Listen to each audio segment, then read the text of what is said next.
Alright, here we have a 1981 military DT15C International with TD15C, sorry.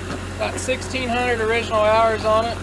I wanted to show you some things because this stuff don't pop up too often, but Jake can come in here and show you some things that tell it out. It's got the original hour meter in it, which is working, but I don't know if you guys can see this, shadows, but there's International Harvester stamped on those rails. It's all original. It's got original International Harvester rollers. Front idler still has the International Harvester part number in it. That stuff all tells the tale. Look here at the Equalizer bar. It still has all the factory shims in it. It's got the recommended 1/2 inch of clearance in it. Same way with the guide bars back here. This is all original stuff.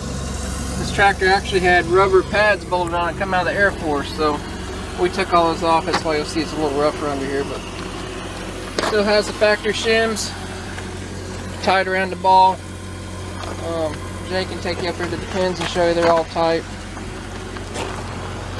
We did a complete full service on this. I think Jay's going to link a video. I did a video on doing a complete service, changed all the fluids, filters, all the grease fittings, take grease.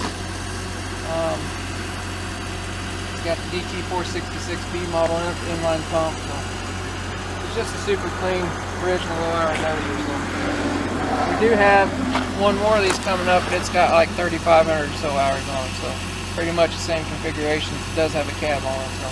This one does have a multi-shank ripper on the back of it also. You see the teeth are missing at the moment. We do have teeth ordered to be in the next week or so.